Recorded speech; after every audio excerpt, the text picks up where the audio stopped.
மோசடிகளுக்கும் எதிராக களம் புகுந்து மனித நேயத்துக்காகவும் மனித உரிமைகளுக்காகவும் குரல் கொடுத்ததாலோ என்னவோ இடையில் சுமார் 9 மாத காலம் எந்தவிதமான பதவியும் இல்லாமல் இருந்துள்ளார்.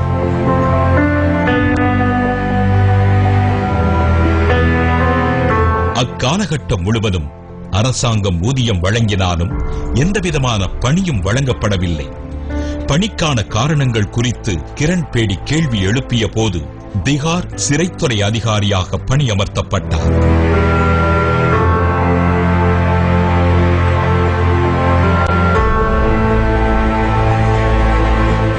மிகவும் மோசமாக வழிநடத்தப்படும் சிறைச்சாலையாக இருந்த அச்சமயம் யாரும் அங்கு போக மறுத்த சூழலில்தான் கிரண் பேடி அங்கு பணியமர்த்தப்பட்டார். பலரும் பணி துறப்பதை பற்றி அறிவுறுத்திய நேரத்தில் மிகவும் துணிச்சலோடு களம் கண்டார்.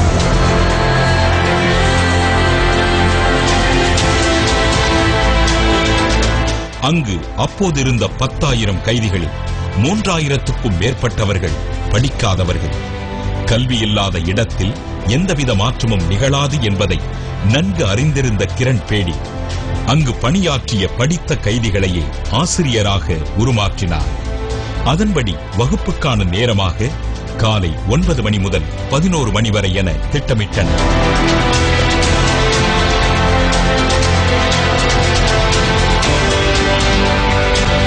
திகாரில் கிரண் பேடி கொண்டு வந்த திட்டம் பின்னாளில் இந்தியா முழுவதும் உள்ள ஒவ்வொரு சிறைச்சாலையிலும் சாத்தியமானது.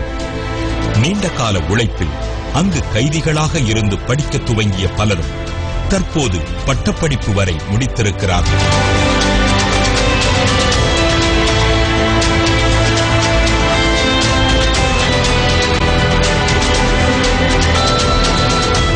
கிரண் பேடி திகார் சிறையில் பணியாற்றிய காலத்தை அங்குள்ள மக்கள் அதனை பொற்காலமாக கருதுகின்றனர்.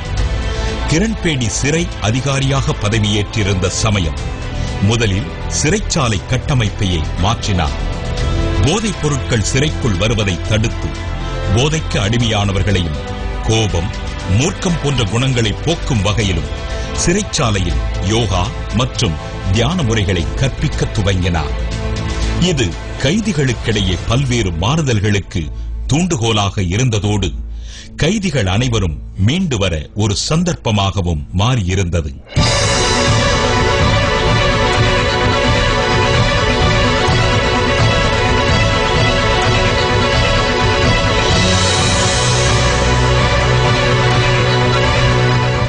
திகார் சிறையில் இவர் கொண்டு வந்த சீர்திருத்தங்கள் பலரின் பாராட்டை பெற்றது மட்டுமன்றி பிலிப்பைன்ஸ் நாட்டின் மிகப்பெரிய விருதான ரமோன் மகசேசே விருதினையும் கிரண் பேடிக்கு பெற்றுத் தந்தது.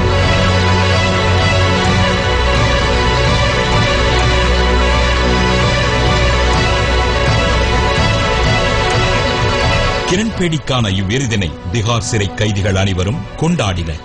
மேலும் நாட்டின் பல பகுதிகளிலும் உறுதிமிக்க வலிமையான காவல்துறை அதிகாரியாக பணியாற்றி புதுதில்லியில் நுண்ணறிவு பிரிவின் சிறப்பு ஆணையராக பொறுப்பேற்றிருந்த சமயம் எல்லைகளை கடந்து உலகளாவிய நிலையில் ஐக்கிய நாடுகள் சபையின் காவல்துறை ஆலோசகர் என்கிற சிறப்பு நியமனமானது 2004ஆம் ஆண்டு வழங்கப்பட்டது.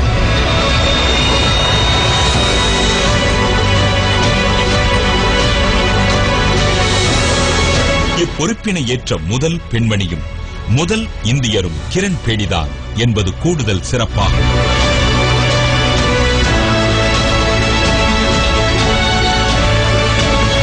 காவல்துறையில் நேர்மை, புதுமையான அணுகுமுறை, அஞ்சாமை, தனித்தன்மை என எண்ணற்ற குணங்களை வெளிப்படுத்தினார். எட்ட முடியாத பல உயரங்களை எட்ட முடியும் என்பதற்கு ஐக்கிய நாடுகள் சபையின் நியமனம் இணையற்றதொரு எடுத்துக்காட்டாக அமைந்தது.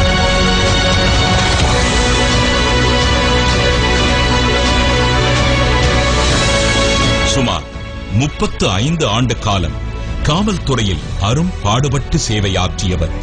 நாட்டு மக்களின் முன்னேற்றத்திற்காக அரும் பாடுபட்டும் பெண் என்கிற ஒரே காரணத்தினால் அடுத்த கட்ட பதவிக்கான அவரது பெயர் நிராகரிக்கப்பட்டு அவரை விட குறைந்த பணிமூப்பு உடையவர் உயர் அதிகாரியாக நியமிக்கப்பட்ட போது 2007ஆம் ஆண்டு விருப்ப ஓய்வினை அறிவித்தார்.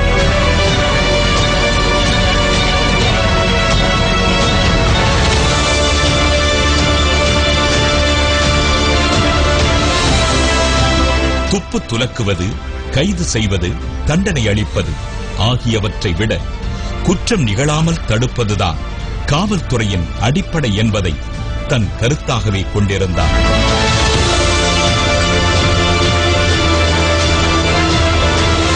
காவல்துறையிலிருந்து வெளியேறிய பிறகு சமூக சேவகியாக தன்னை அடையாளப்படுத்திக் கொண்டு ஊழலுக்கு எதிராக களம் கண்டார். சமூக சேவையில் ஈடுபட்டார்.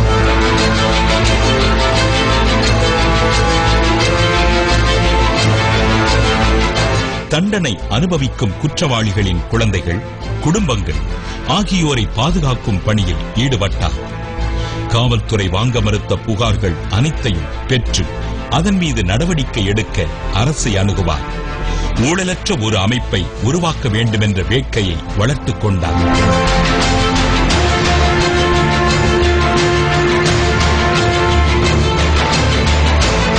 ஊழலுக்கு எதிராக அண்ணா ஹசாரேவுடன் இணைந்து லோக்பால் மசோதா தாக்கல் செய்ய வேண்டி போராடினார்.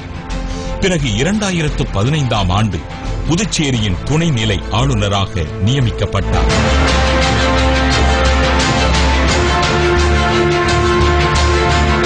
கிரண்பேடி ஆளுநராக நியமிக்கப்பட்ட சமயம் அப்போது நெட்டப்பாக்கம் காங்கிரஸ் சட்டமன்ற உறுப்பினர் விஜயவேணி வாழ்த்து தெரிவித்தார்.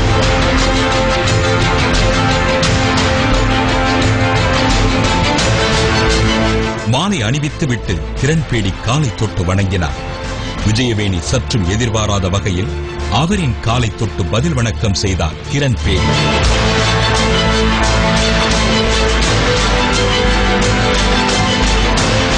இதன் மூலமாக மனித மாண்பை பறைசாற்றுவதோடு அனைவருக்கும் சமம் என்பதையும் சுட்டிக்காட்டியுள்ளார்.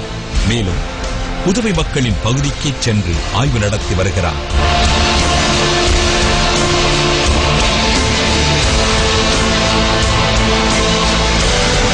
இலவச அரிசி, துறைமுக முகத்துவாரத்தை தூர்வாறுதல், நலத்திட்டங்கள், உதவித்தொகை வழங்குதல் போன்ற பல்வேறு திட்டங்களில் நேரடியாக களம் கண்டு முனைப்புடன் செயலாற்றி வருகிறார்.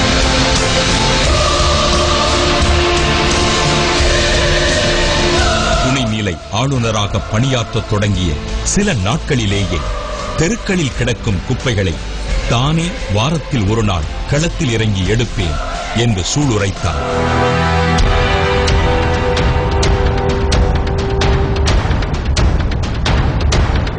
நேரடியாகவே அதிகாரிகளுடன் கலந்துரையாடுவது, அவ்வப்போது உத்தரவுகளை பிறப்பிப்பது போன்று காரியங்களில் இறங்கினார்.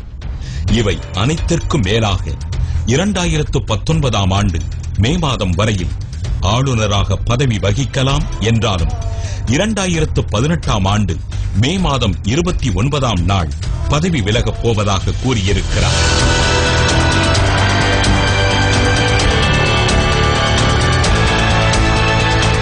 காரணம், குறிப்பிட்ட காலமே தான் நிகழ்த்த வேண்டிய சாதனைகளுக்கு போதுமானது என தெரிவித்திருக்கிறார். மேலும் இதனை அனைத்து ஊடகத்துக்கும் கடிதம் வாயிலாக அறிவித்த அன்றே அனுப்பியிருப்பதாக சொல்லப்படுகிறது.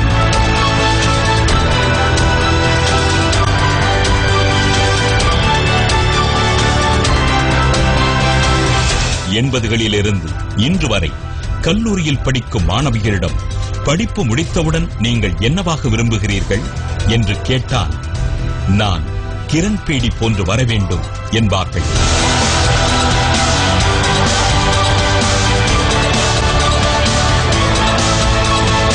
துணிந்து நிமிர்ந்து நின்று வானை தொட முயலும் எல்லா பெண்களுக்கு மட்டுமல்ல, அனைவருக்குமே கிரண்பேடி ஒரு முன்மாதிரி.